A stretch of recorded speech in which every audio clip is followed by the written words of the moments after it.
Awas Prabowo, bahaya menanti RI, saat gabung dengan Xi Jinping dan Putin. Beberapa ekonom mewanti-anti Presiden Prabowo Subianto tentang adanya risiko yang bisa mempengaruhi ekonomi Indonesia, dengan bergabung bersama kelompok Brazil, Rusia, India, China, dan South Africa, BRICS. Salah satu ekonom yang menyampaikan potensi risiko ini ialah Direktur Eksekutif Center of Economic and Law Studies CELIOS Bima Yudhistira. Ia menitikberatkan pada makin besarnya risiko ketergantungan ekonomi Indonesia dengan China. Sebab, saat ini saja, impor Indonesia dari China sudah melonjak 112,6% dalam 9 tahun terakhir, dari 29,2 miliar dolar pada 2015 menjadi 62,1 miliar dolar pada 2023. Sementara investasi dari China melonjak 11 kali di periode yang sama. Indonesia juga tercatat sebagai penerima pinjaman Belt and Road Initiative terbesar dibanding negara lainnya pada 2023, kata Bima, Senin, tanggal 28 Oktober tahun 2024.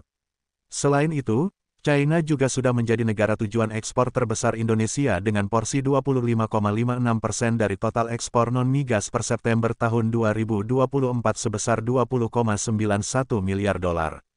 Potensi semakin besarnya ketergantungan ekonomi Indonesia dengan China ini Bima tegaskan bisa membuat perekonomian Indonesia makin rapuh.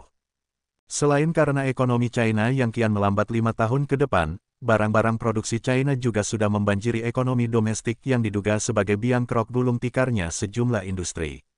Di antaranya ialah industri keramik Indonesia, yang telah membuat pemerintah harus mengenakan bea masuk anti-dumping (BMAD) terhadap 32 perusahaan China melalui penerapan Peraturan Menteri Keuangan (PMK) Nomor 70 Tahun 2024. Bima mengingatkan, ekonomi China diproyeksikan menurun 3,4% dalam 4 tahun ke depan berdasarkan World Economic Outlook IMF. Sehingga, memberi risiko dengan bergabungnya Indonesia ke BRICS justru melemahkan kinerja perekonomian. Kondisi ini idealnya direspon dengan penguatan diversifikasi negara mitra di luar China bukan malah masuk menjadi anggota BRICS, ungkap Bima. Bima juga menekankan, aktivitas diplomasi global China terbilang masih belum berkelanjutan.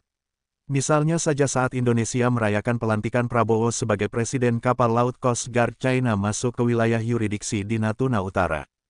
Di sisi lain, hubungan India dengan China yang sama-sama negara pendiri BRICS juga memiliki konfrontasi yang intens di 3 wilayah perbatasan kedua negara meliputi Himachal Pradesh, Uttarakhand, dan Arunachal Pradesh.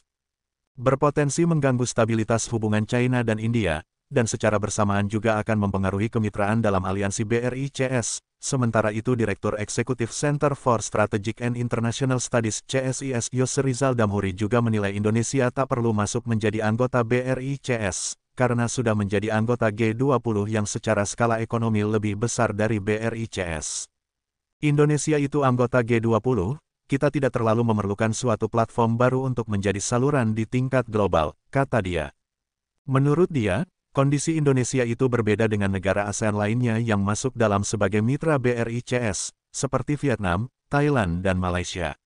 Yose mengatakan ketiga negara tetangga itu bukan anggota G20, sehingga perlu mencari corong saluran diplomasi di tingkat global.